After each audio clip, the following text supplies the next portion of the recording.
What's the easiest choice you can make? Window instead of middle seat? Picking a vendor who sends a great gift basket? Outsourcing business tasks you hate? What about selling with Shopify? Whether you're selling a little or a lot, Shopify helps you do your thing, however you cha-ching. Shopify is the global commerce platform that helps you sell at every stage of your business. From the launch your online shop stage to the first real-life store stage, all the way to the did we just hit a million orders stage. Shopify's there to help you grow. Whether you're selling scented soap or offering outdoor outfits, Shopify helps you sell. Wherever and whatever you're selling, Shopify's got you covered. Sign up for a $1 per month trial period at shopify.com/try. Go to shopify.com/try now to grow your business, no matter what stage you're in. Shopify.com/try. With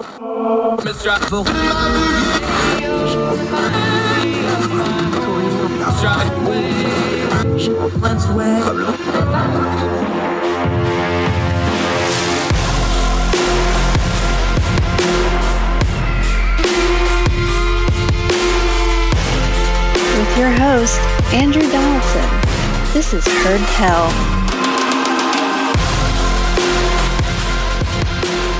Welcome back to Heard Tell. Thank you so much for giving us the most precious thing you have, your time. So we try to do what we always do, turn down the noise of the news cycle, get to the information that really matters to discern the times we live in. And that last bit is what we're going to be doing today. Discerning what's going on in the wider world is something we take time to try to do as much as we can. We look, especially in America, especially in American media and politics and culture and the spaces that folks like me inhabit, where I write and do media, we get real insular on American things.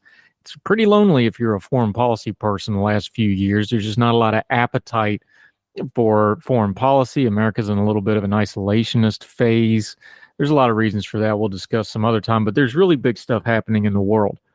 We know, and we have covered on this show over the last few years with many guests in many different ways, that Vladimir Putin, who's the dictator of Russia, is one of the worst actors in the country. Now, some of it's really apparent, like when he invaded the Ukraine war, where he's just brutalizing Ukraine's people. Ukraine is a sovereign country. He said, they're not a real country. We're just going to go in there and do whatever we want. The West, we can debate how they've responded to this crisis back and forth, but that's one of the big obvious things. There's other smaller things. The Putin regime has assassinated dissidents and journalists. They've used radioactive poisoning. People keep randomly falling out of windows who happen to be figures. Then there's people like we're going to talk about today, the former head of Wagner, who gets his jet shot down. Oh, I'm sorry, it crashed, air quotes. This is a brutal regime, and they do brutal things. But those are kind of the things that actually make the headlines. For years and years now, though, they've been doing stuff that hasn't been getting headlines, but is brutalizing thousands of people, killing thousands of people, displacing maybe as many as millions of other people.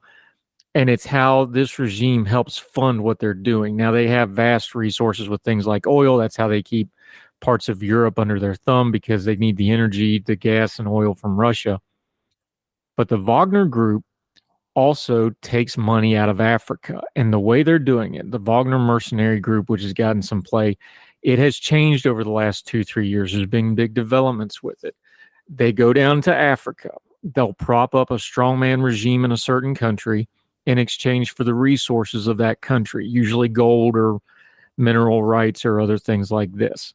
This is the subject of something called the Blood Gold Report, a group of our friends that have an overlap. And we're going to have David Clement in. He's one of a team of about 5 other people that put this together. But the Blood Gold Report details how this happened. How Wagner, however you want to say it, the Wagner Group, mercenaries is not completely accurate, but they are hired guns. They're a paramilitary outfit. It's who Putin uses to do foreign policy stuff that they don't want to use the actual Russian military to do for various reasons. There's a military component to it that has overlap with the Russian military. There's an economic component to it. They use a lot of shell companies to move this money, to launder this money around, including places like the Middle East and the UAE, to launder money, both physical things like gold and actual cash payments through many, many front groups. But then there's the human cost of all this.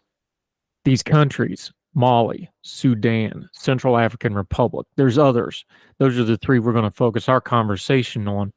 The people are just brutalized because of this. First of all, the mining that is done is not to the Western standards of anything remotely involving safe. They don't care about the people at all. But secondly, anybody that opposes these regimes, that opposes Wagner that comes in, that opposes the strongmen that rely on Wagner's military might and the Russian support to keep them in power, give them arms, give them things like this, they just get killed. They get massacred. There's amazing amounts of violence in Africa, and frankly, the West just doesn't care. It doesn't make the news. There's been genocide in Africa. There's been famine. There's been civil war pretty much my entire lifetime in different places. The West doesn't care for whatever reason, for a multitude of reasons, but we should care. And the thing is, you cannot take something like Russia and what Vladimir Putin is doing in a vacuum. One of our core tenets of this program that we try to always do, things do not happen in a vacuum. They happen in a sequence. If you want to understand why Russia is in Ukraine, you have to back up to how they've been fighting Ukraine for 9 years at least. Really, they've been fighting them for a couple hundred years at least, longer in a lot of ways. You have to understand Putin's mindset of wanting to rebuild, not the USSR. That's not what he's really after. He wants the old Russian empire back. You have to understand that when Russia went into Ukraine, it's because he had already been fighting in Ukraine. They had already taken Crimea. You have to go back to what they did in Georgia. You have to go back to what they did in Chechnya, and another long list. All those things built up and enabled them to do the Ukraine invasion. If you want to understand what they're doing in Africa, we're going to walk through it on this program. You have to understand where Wagner Group came from, what they're used for, how Putin uses them to project power, but really it's more about money than the power because they're taking billions of dollars of gold out of these countries and shipping it back to Russia in various forms. But to understand that, you have to understand what happened in Syria and how Wagner came to power in Syria and how they brutalized hundreds of thousands of people, displaced million more in Syria. And once again, most of the West didn't care. Because who cares? They're not us. We got our own problems, right? Well, the problem with enabling problems elsewhere is eventually they wind up hitting you somewhere where you do got to pay attention to it. Western Europe's starting to maybe wake up a little bit to it. But America, we still haven't. So we're going to take some time to walk through this Wagner stuff, walk through the Blood Gold Report. You can find it at bloodgoldreport.com, at Blood Gold Report on the Twitter and other social media. We're going to link to the whole thing. It's a PDF. You can search it. It's wonderful stuff. And David Clement, our very good friend who we've had on this program multiple times over the years up in Canada. He's the news director for the News Forum News Network up in Canada. But in his other capacities, he has spent a lot of time working on things like authoritarian regimes and freedom movements around the world. And this is a little bit of background that we have to go through because you got to understand the foundation of why something like Wagner gets built in the first place and how they operate. The procedure, they go into a country where they suppress the population, they suppress the press, they start spreading misinformation, and then they brutally just kind of take over everything by partnering with a local strongman. And they prop up an authoritarian regime so that they have the cover to go in and strip the resources from the land and brutalize the people. You would think some of our friends in the West who want to scream about colonizing would be all over these kind of stories. You would think some of our friends in the West who really want to talk a lot about freedom and bang their chest about fighting for truth, righteousness, and good old-fashioned values might care about something like this. These are stories that go beyond the partisan politics we fight about here in America, or at least they should. So we're going to spend some time on this Blood Gold Report today, how Putin is funding the wicked things he's doing by doing even more wicked things in places that, frankly, we need to care more about. Because if you don't care about the human condition everywhere, you're going to have a hard time having moral authority to care about the human condition anywhere, especially in the privilege we enjoy in the West. David Clement, the Blood Gold Report, talking Wagner, Russia, and the stealing of African resources to fund the wars and the ambitions of Vladimir Putin and the Russian oligarchs. All that's coming up next on Heard Tell.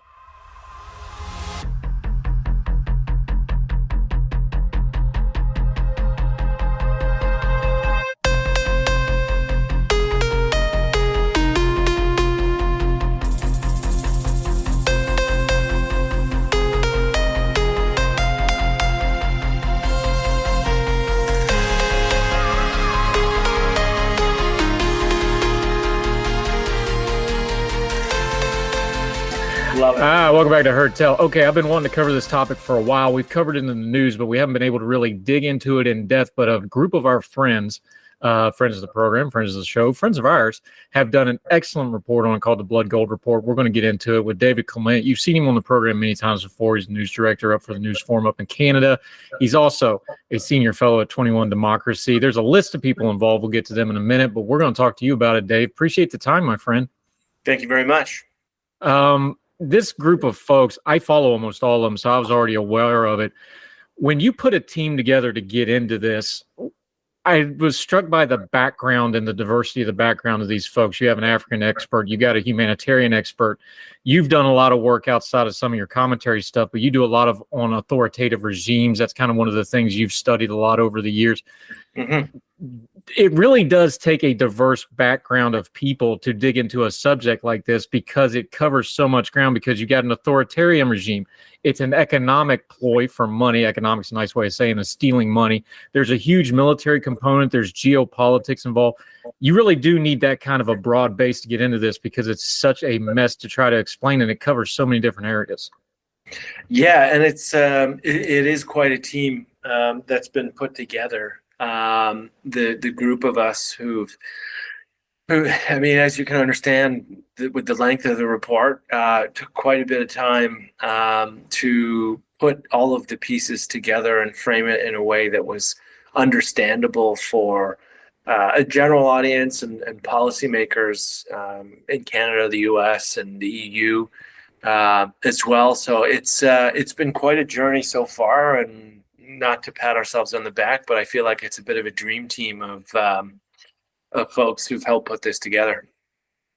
Now, the way we have to start in on this, the Blood Gold Report, we're linking to the entire thing. Read the whole thing. It's a very deep subject, but it's in plain language. It's easy to understand. It's well laid out.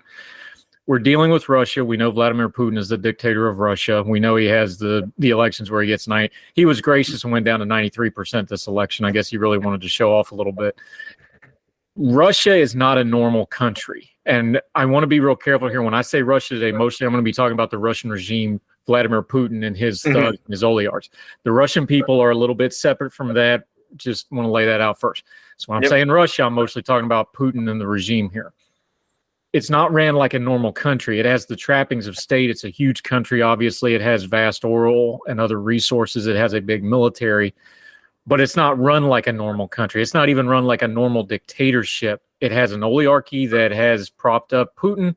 It has a lot of criminal elements, and that's how you have to explain the Wagner piece, because Wagner is a very unique thing for a very unique country.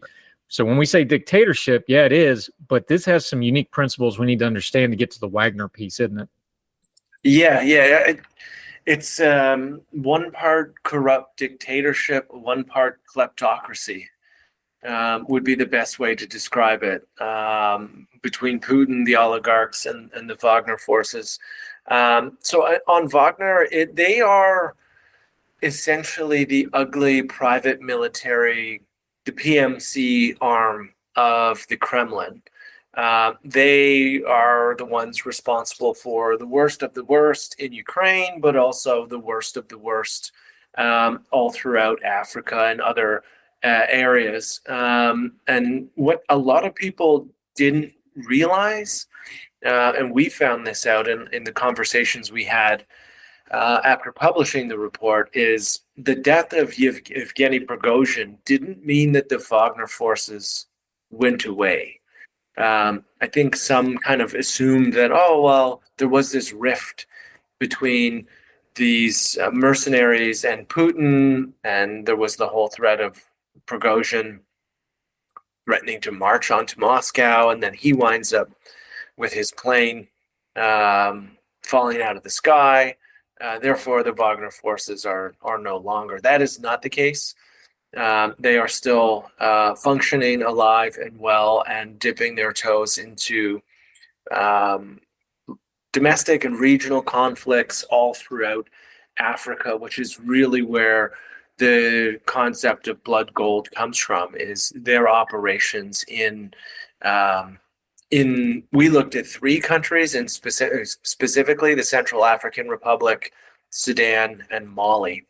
And so it's required a lot of education to just inform and remind people that the Wagner forces still exist and they still are wreaking havoc around the world, regardless of the death of Yevgeny Prigozhin.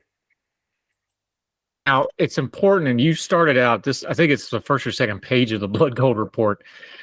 Before his death, though, one of the things with Yevgeny Prigozhin was he actually came out, and of course the Kremlin approved this or he wouldn't have done it. They came out and admit that he was the head of Wagner, and Wagner was what everybody has always said it was. Certain countries have now labeled them as a terrorist organization. They're actually on trial in Poland right now for terrorist acts. Everybody kind of knew what it was, but part of the Prigozhin piece is they had to finally admit what they were, and then with his death, air quotes here because it was an assassination. Let's all be adults here. He was taken out. They just decided to shoot the plane down and make it clean instead of shoving him out a window like they normally do. But since his death, the whole point was they admitted what it was, and then the Kremlin has just kind of absorbed it back in and took control back over it for the purposes you just listed. And that's a very important starting point to all this. Yeah, exactly. Basically absorbed it into their modus operandi around the world. And so, yeah, it still exists. It just exists in a different form. And the air quotes death of Prigozhin have not changed that. And that's really why it matters so much more now, because they are an arm of the Kremlin. We have to look at their actions abroad in the context of Putin's goals elsewhere, whether that be Ukraine or anywhere else where he may have his sights set on. And so that's where they become really important as that function or that arm of, at the end of the day, Russian armed forces. And that's where we kind of start with our analysis and some of our reporting on those three countries I mentioned. Yeah, David Clement with the Blood Gold report, how the Kremlin is using Wagner to steal billions of dollars out of Africa. This is an important part, too, of what Wagner is, because they call it a mercenary force. They like that terminology. It's used sometimes as a standing army. They tried to use them in Ukraine some. We saw what happened with the coup. I don't think we'll be seeing that again anytime soon. That's not what they really do. The one time they stood up against the U.S. Army at Deir al-Zir in Syria, they sent about 500 people against the U.S. forces there, and they only got about half of them back to zero casualties. They got absolutely wiped out. Mm-hmm. That's not what really they do. But what they're doing in Africa, what they did in Syria, that's what they're made to do. They're made to go into places that don't really have stand-up, fight-up armies. They're kind of that in-between gray zone between, civilian militias, mercenaries, and a standing army. We have to go to Syria to understand what they're doing in Africa right now, though, because despite the U.S. giving them an ass-kicking, that was a great, great victory for not only Wagner, but the system that Putin and Russia wants to use to project power. That's the lesson they learned in Syria. They were enabled in Syria, and that's how they get into Africa. We got to go through that piece to understand it, right? Yeah, and you make a very good point, is that they're not just hired guns. How they operate, and this is important in the context of, let's say, Syria or these three African countries, is everything from funding disinformation campaigns to stifling the press in the countries in which they're operating, to providing, in air quotes, security services and propping up authoritarian regimes. And then there's a huge corporate kind of shell company function to this as well, where they then dig their claws into whatever resources there are and siphon money off for the Kremlin that way. And so what we've seen is this really nasty exchange of, again, air quotes, security services, which includes all sorts of other nasty things domestically, in exchange for keeping these dictators in power and ensuring that they're insulated from pressure, both domestically and internationally.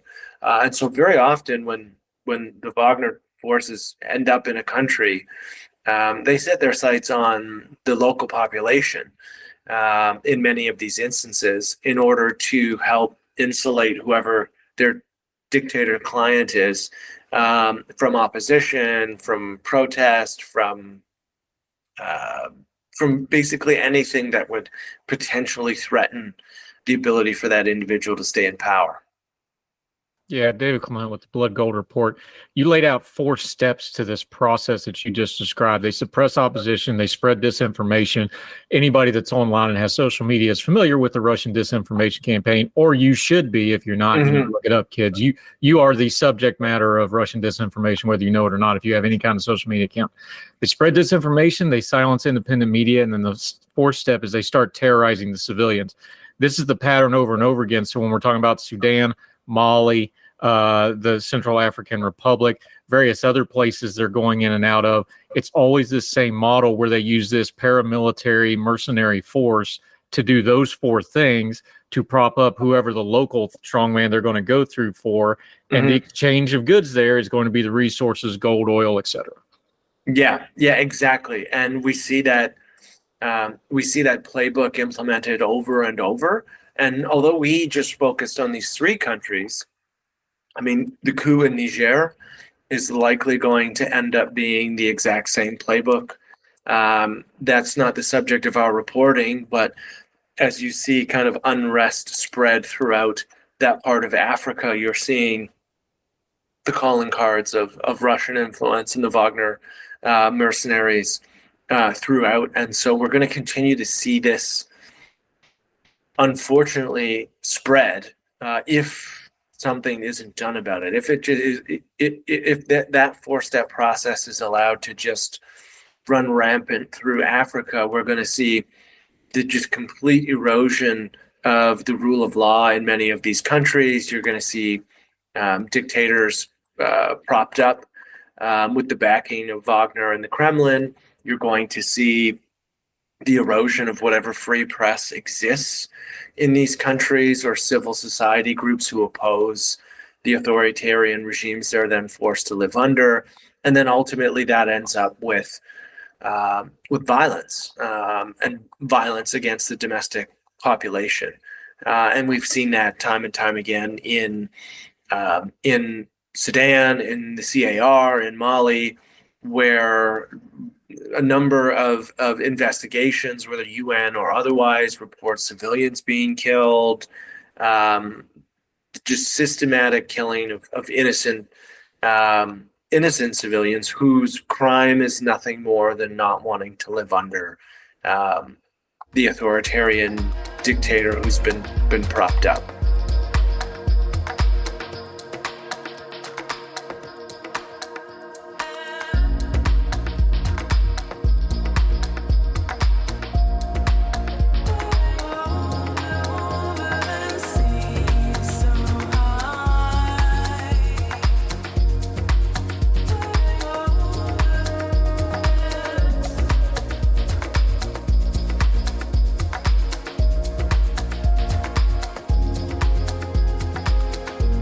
Yeah, David Clement, Blood Gold Report.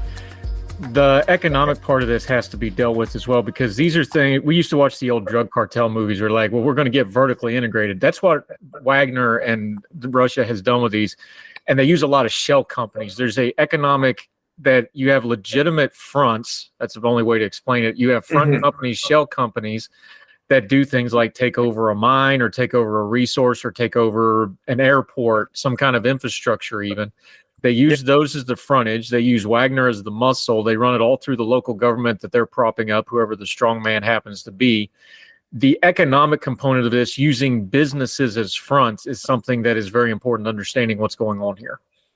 Yes. It is very much like what you would expect out of like a financial crime novel or some movie made about whoever the bad guys are using shell companies to basically try and mask their nefarious actions. And so we see this across the board in these 3 countries where shell companies are purchased. Ultimately, that's where gold is in the instance we're talking about, but it's not limited to gold.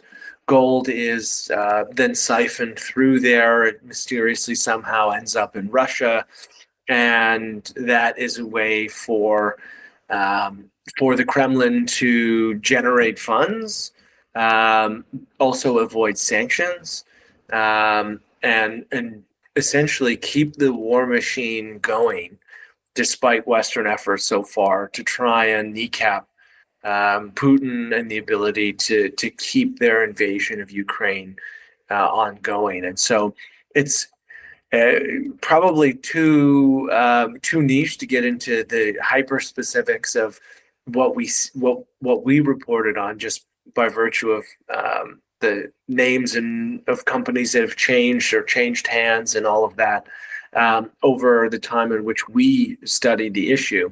But yeah, what we see is a very intricate system of shell companies who end up paying political staffers, who end up paying the security services, let's say, for a president or dictator in one of these countries.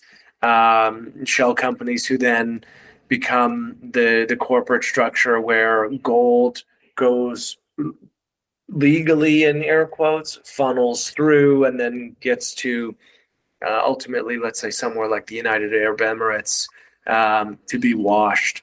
And so it's a very deep web of intricacies here, and it's that classic shell game of corporate structures that are used and renamed, and ownership changes, and companies in name only more often than not. Yeah. David Clement, Blood Gold Report. I'm an old transportation guy, so I find it interesting how the actual mechanics of this works. You just alluded to some of it. Gold's really heavy. Just physically, it's a heavy metal.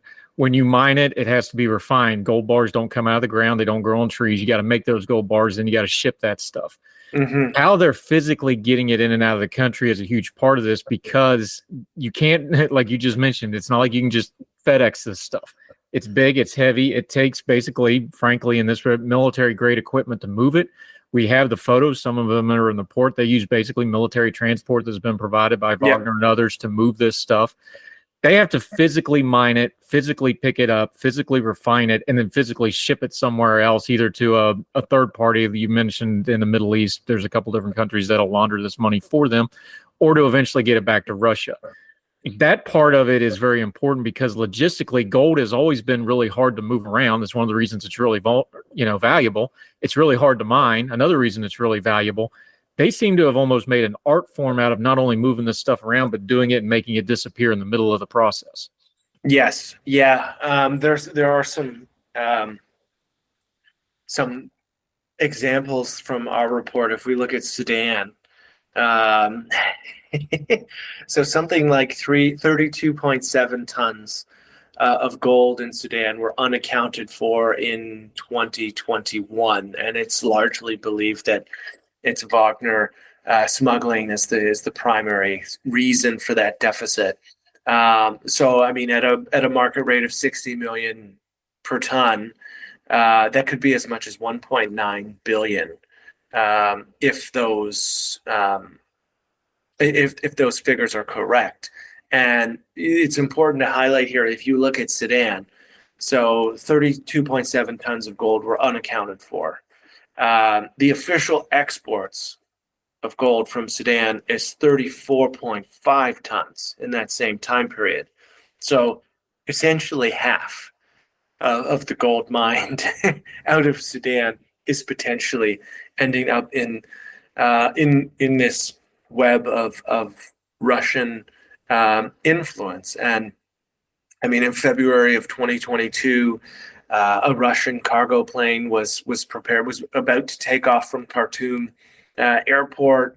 Its declared cargo was cookies, which is not a typical export from Sudan. And I mean that in no offense to the fine cookie manufacturers in Sudan. But what was found was a ton of gold hidden beneath the boxes of those cookies.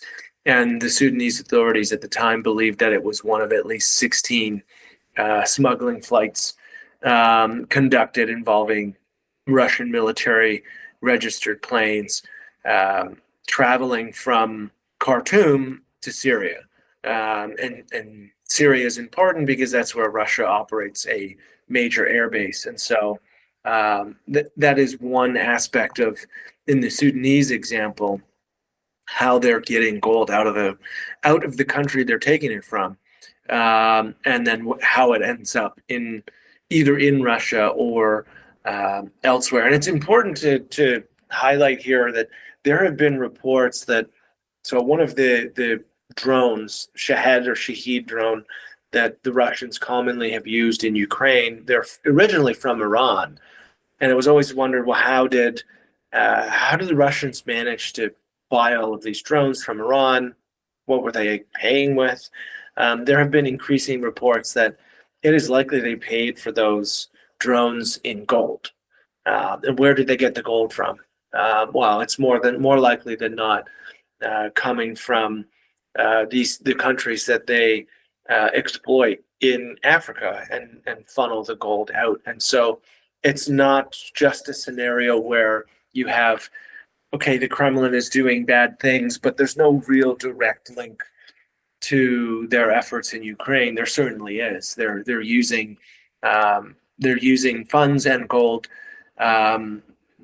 to purchase the military equipment that's wreaking havoc on Ukraine as we speak.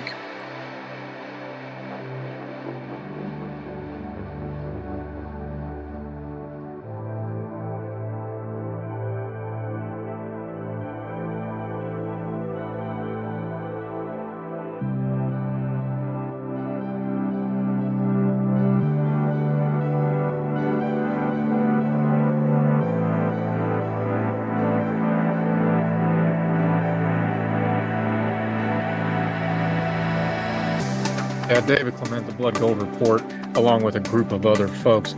A good way to break this down, because look, I'm a logistics guy. I did that stuff for the Air Force. International logistics, especially air logistics, are extremely complicated before you throw in all the criminal elements and trying to hide it.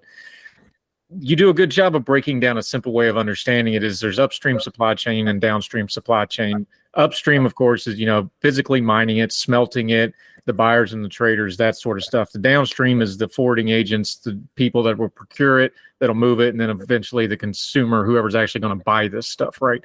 You break it down pretty simply, but the reason you need to understand that process, and the reason we're taking time to go through it, is if you're going to do anything about Putin and Wagner, and you start talking about sanctioning, we've been sanctioning this stuff for decades, individuals and stuff. If you don't understand the difference between the upstream and the downstream supply chain and where you sanction and who you sanction and that sort of thing, talking about ways of getting into this are going to be pointless, because you got to understand the pressure points where you can actually get to the web of the stuff, what we can see, what we can't see. There's certain pressure points this stuff has to go through where it is visible, where we do know what it is, and that's where you can actually start to try to get at some of this. Yeah, and there's an unwillingness, I would say, for Western officials to get to that place where they're putting pressure on the other players in the gold industry. That would be the UAE, India, Hong Kong, Saudi Arabia, Turkey. They have not leveled sanctions against many of the organizations involved in this web. And because they haven't, that means that those are the key places where you're able to try and legitimize the gold in question.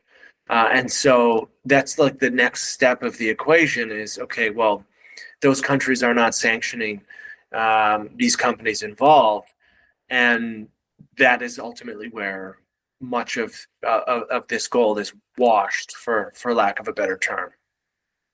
Yeah, David Clement, the Blood Gold Report. How much is the international order important here? Because we know the Russian oligarchs, from the foreign minister on down, there's all kinds of rumors about Putin's various family members, but A lot of them have their families. Some of them have their second families. How you doing, Larnoff?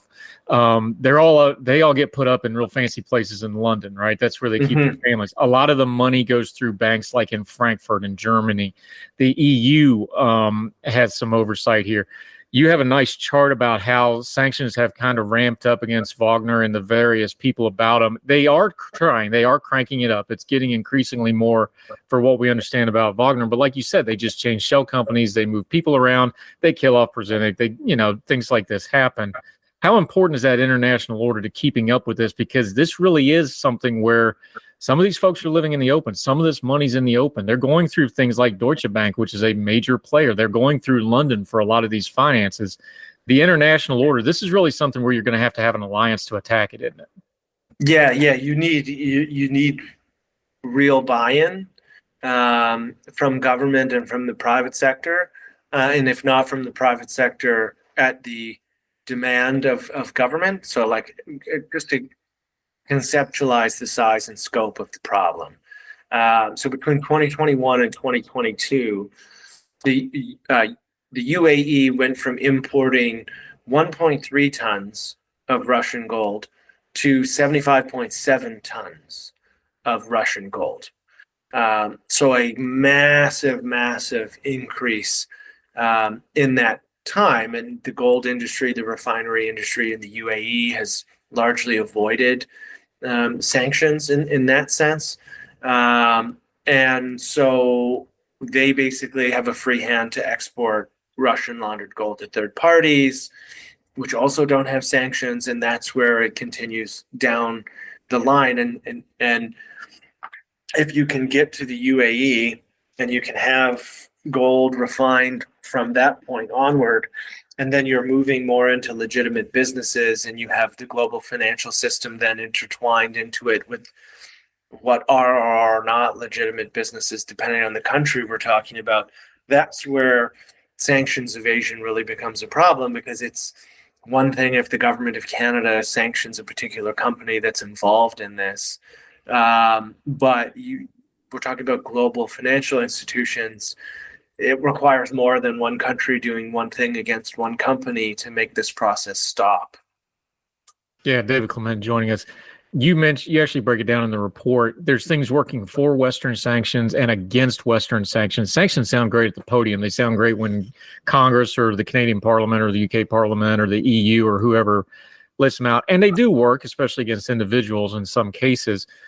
But give a couple of the real world reasons why sanctions are so hard. You already mentioned one of them. You can just send all your money to like the UAE and they handle it for you. And now it's laundered and you can go back and do it again and take a bank account out there. There's layers to this thing, but just for the normal person, when they hear sanctioned, what's a couple of things working against Western sanctions that they can watch for, even in the news headlines and things like that? Because this stuff's in the open if you're paying attention to it. Yeah, I mean, I think the biggest example of how sanctions are hard is the case study of Mali.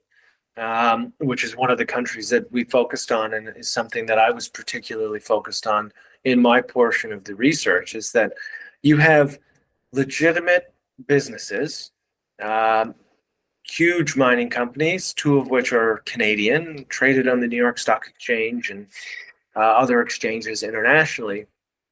And so with Mali as the example, they operate in Mali. Mali is a military dictatorship propped up by the Wagner forces. The Malian government gives the Wagner forces more than, I think it's like between 10 and 12 million US a month. So we're talking hundreds of millions of dollars since this relationship started for security services. And the reason why it matters is the Western mining companies, the Canadian mining companies who operate there, and end up paying in taxes and royalties more than 50% of the government's budget. So the state in Mali is 50% funded by mining in the country, the taxes and royalties, and then in hand turn that over to the Wagner, a portion of it to the Wagner forces.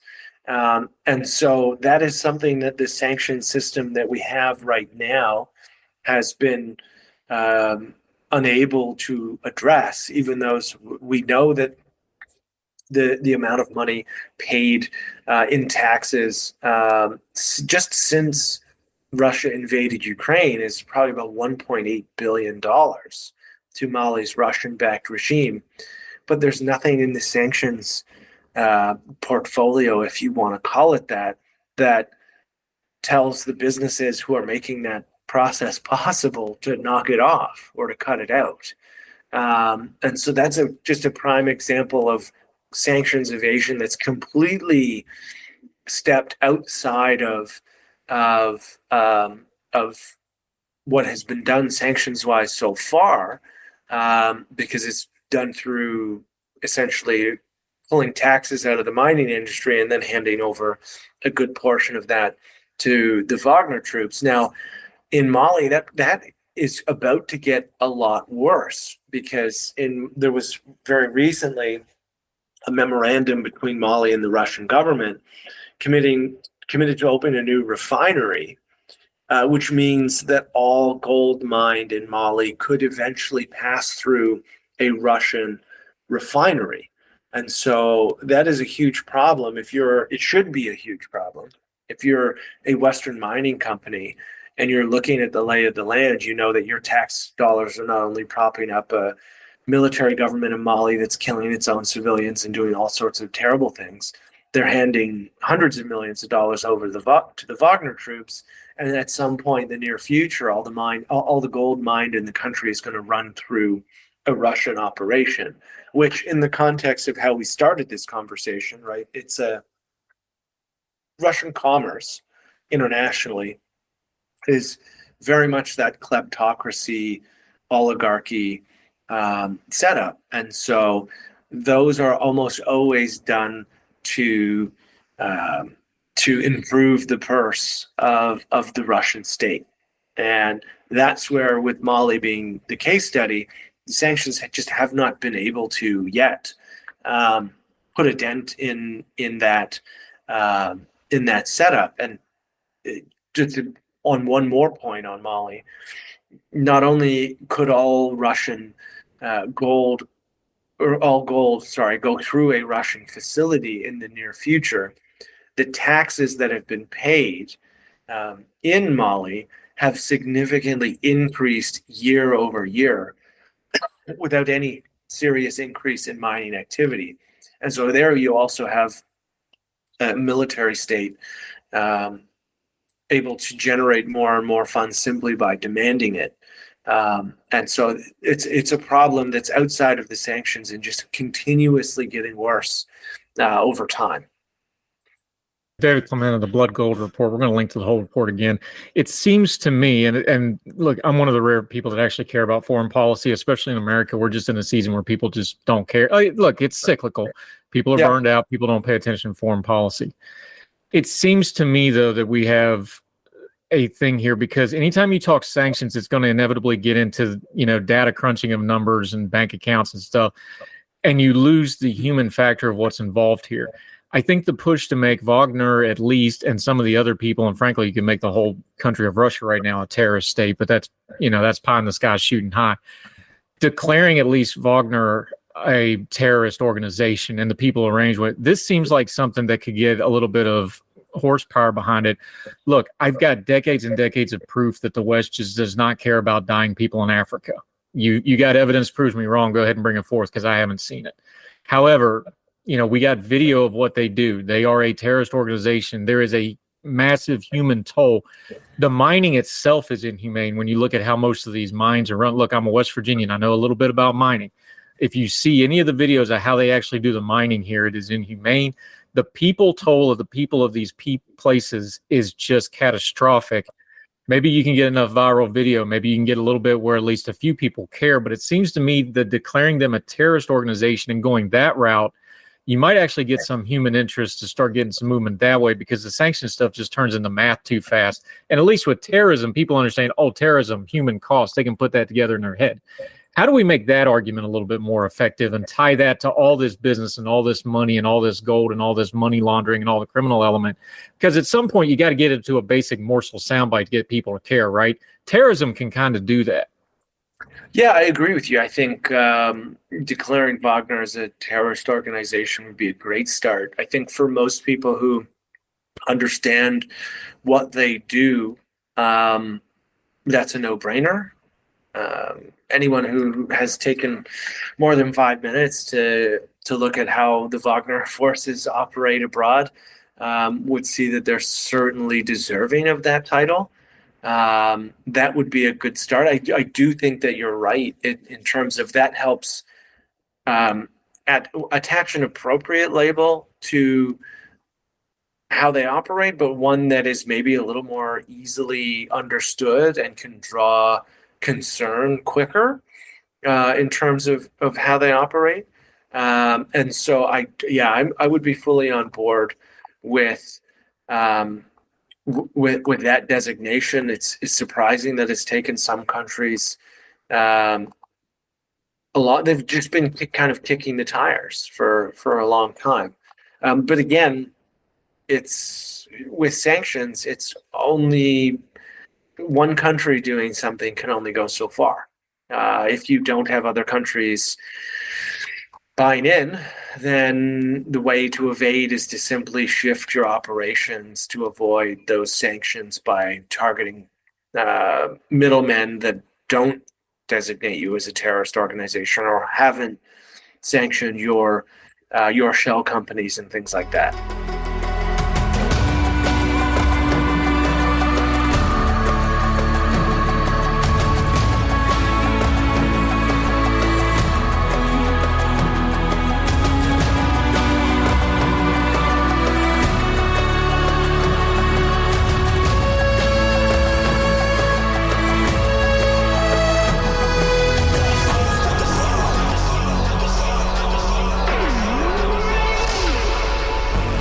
Yeah, David Clement, the Blood Gold Report.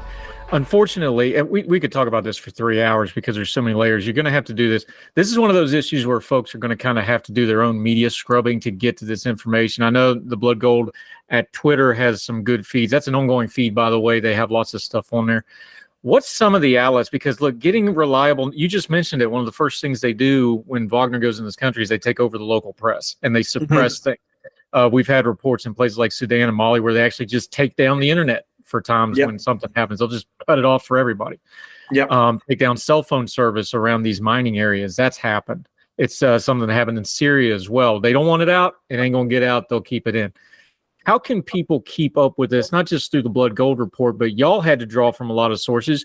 Y'all had a hard time trying to get some of this information. How does the average person follow? Because look, the American ABC, CBS, CNN, they're not sending reporters to really cover this very often, right? BBC can't cover the whole globe at the same time, right? How do folks keep up with something like this in a responsible way? Because there is a dearth of information, and purposely so. Yeah, that's a good question. I mean, obviously, I would say first starting with our report is a great start.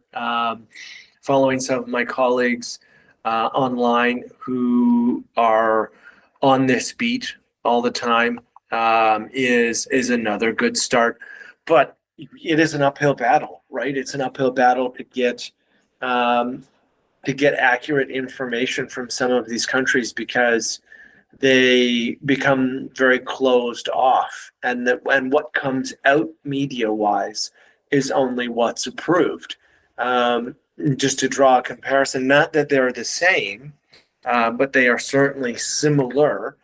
Is that when you have the ability to shut down the internet or create a huge buffer zone around a particular mine while you're shutting down journalist operations and killing or imprisoning anyone who's seen as a dissenter in these countries, it increasingly becomes more like North Korea, where it's very difficult to know what is actually going on because there's state media, which is what the state wants you to know, and anyone who veers from that narrative is punished accordingly and often extremely severely. So I don't have a very good answer for you on that because it is so difficult to try and triangulate great sources for information here, because as this progress goes on and these relationships become more entrenched, it becomes more and more difficult to to actually get good reporting from these countries. And as you mentioned, most of the major networks aren't able to send people to these countries for this reason, but for others. I mean, Sudan is right now the largest humanitarian crisis in the world, but even then, it is still very difficult to get reporting going on because of the conflict and things like that. And then at the same time, I mean, who's signing up for the Mali assignment to go into Mali, regardless of whatever the danger pay may be, knowing that the guy checking your passport at the airport is entrenched in this system of ensuring that light is not shone on this growing problem. And so it is increasingly difficult to get to the bottom of what is going on and how this is progressing. But I mean, if we just take the playbook that we've seen so far in the blood gold system and forecast that, we have a good idea of the direction and where it's going, and that is not good. Yeah, David Clement. I want to end talking about the human element a little bit, because we get into the policy and the geopolitics, and it gets into that, look, I'm guilty of it too. I'm a talking head. We start talking about it almost detached from it, but you ended the report with the stats, thousands of people killed, probably millions plus displaced because they push these people, fleeing war. This is a long story in Africa of people coming in and exploiting it.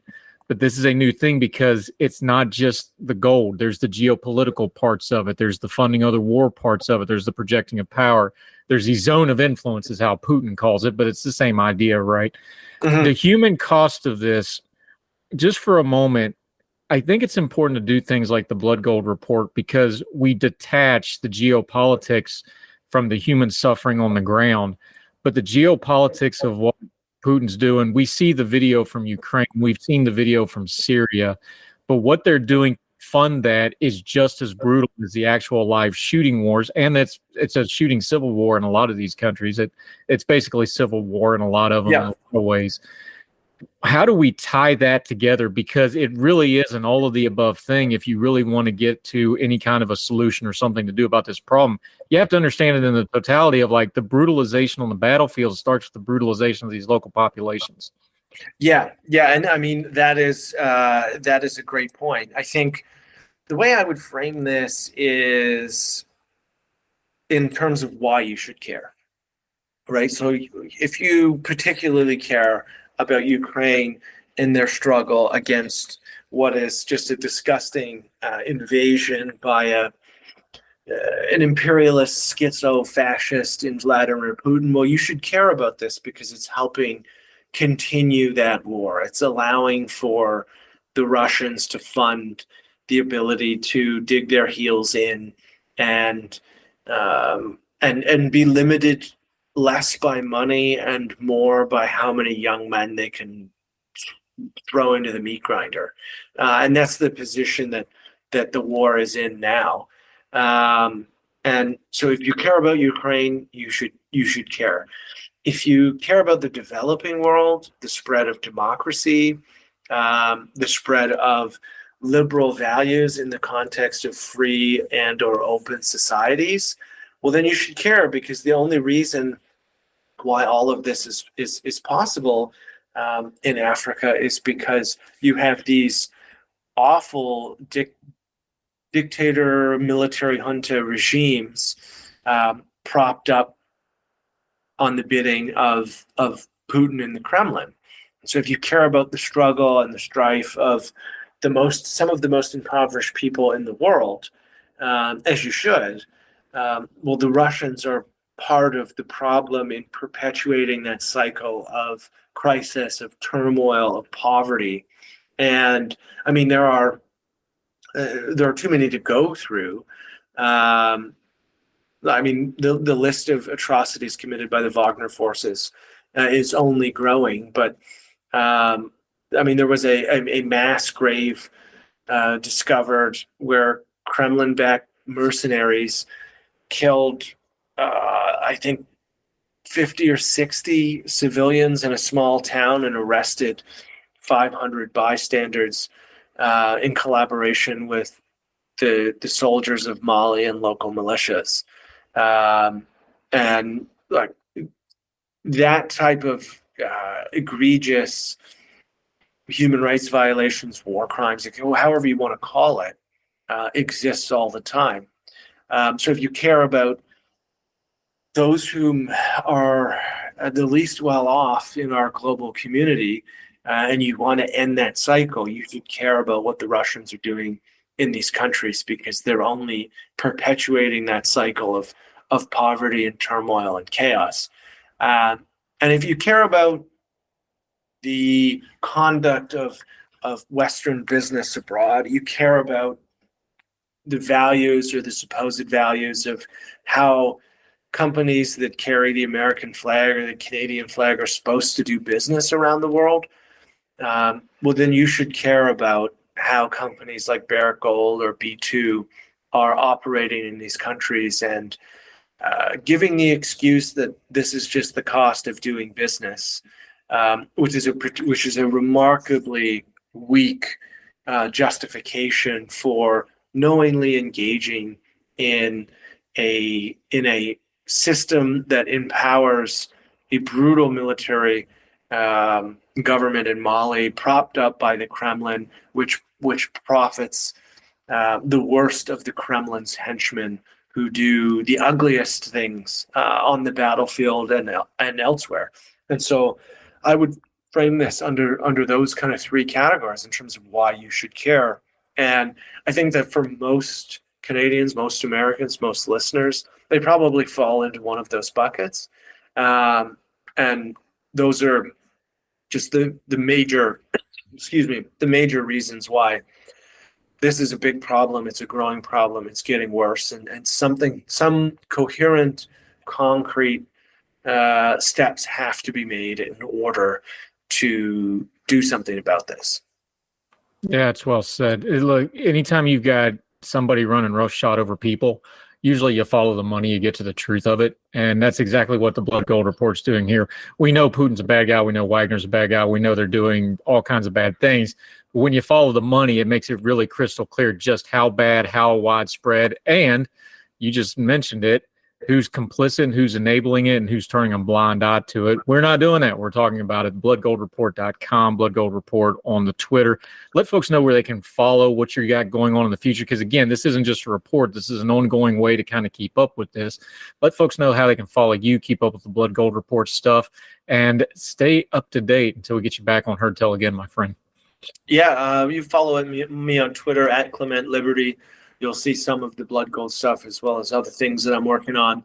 I'd also encourage you to follow my colleagues who have helped write this, in particular Jessica Berlin, who is one of the best sources for information in regards to Russia's war on Ukraine.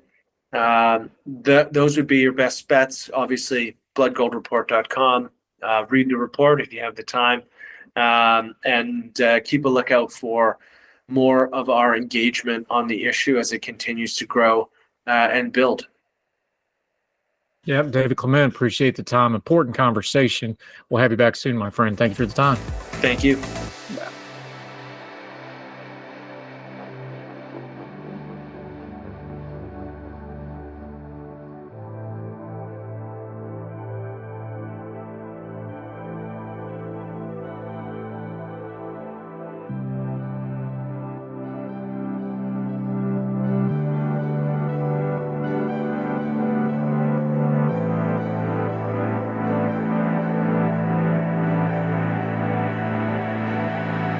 Now, welcome back to Heard Tell. Normally, we would end on a good note after something this heavy, but I need to talk about this Vladimir Putin thing for just a second.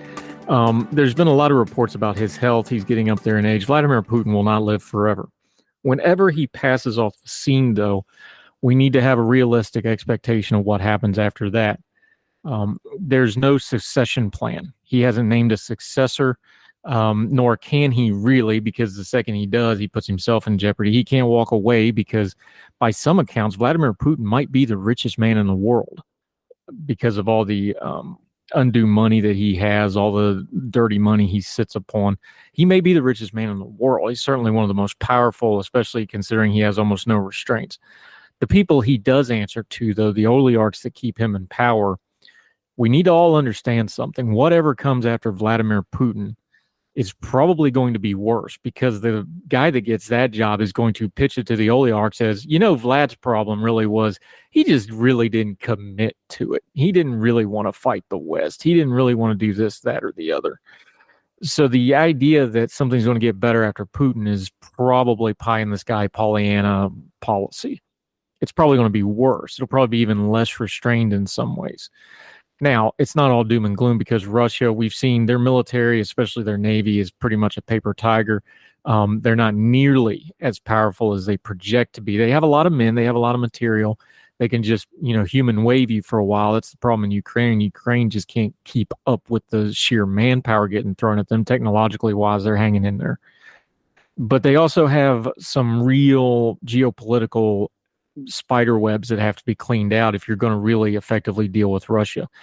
Part of the problem with the Ukraine conflict is it's pushed Russia very, very close to China. Now, this is not an equal partnership. People talking about, Dragon Bear, they're getting a little ahead of themselves. China wants Russia as a debtor nation to China, because remember, China's got their own problems. They got a population issue, and their economy has somewhat peaked out and is going to start on the downhill. So they're going to have a hard time projecting all the power they've built up and all the infrastructure they've built up, because their economy is getting ready to go through a dip, and they have a demographic problem that's coming up upon them. But them having Russia and all those natural resources of Russia, especially the oil and gas industry, as a debtor nation to them is an important piece when you start thinking about who comes after Vladimir Putin. The other piece you need to think about when we start talking about post-Vladimir Putin is that you can get to Russia economically. We didn't win the Cold War just militarily, although we did a big military buildup, and, nuclear deterrence kept everybody's head, thank God. But financially, Russia's in really, really dire straits, especially after several years of war in the Ukraine and the sanctions, and it's cut them off from a lot of things. They're really hurting.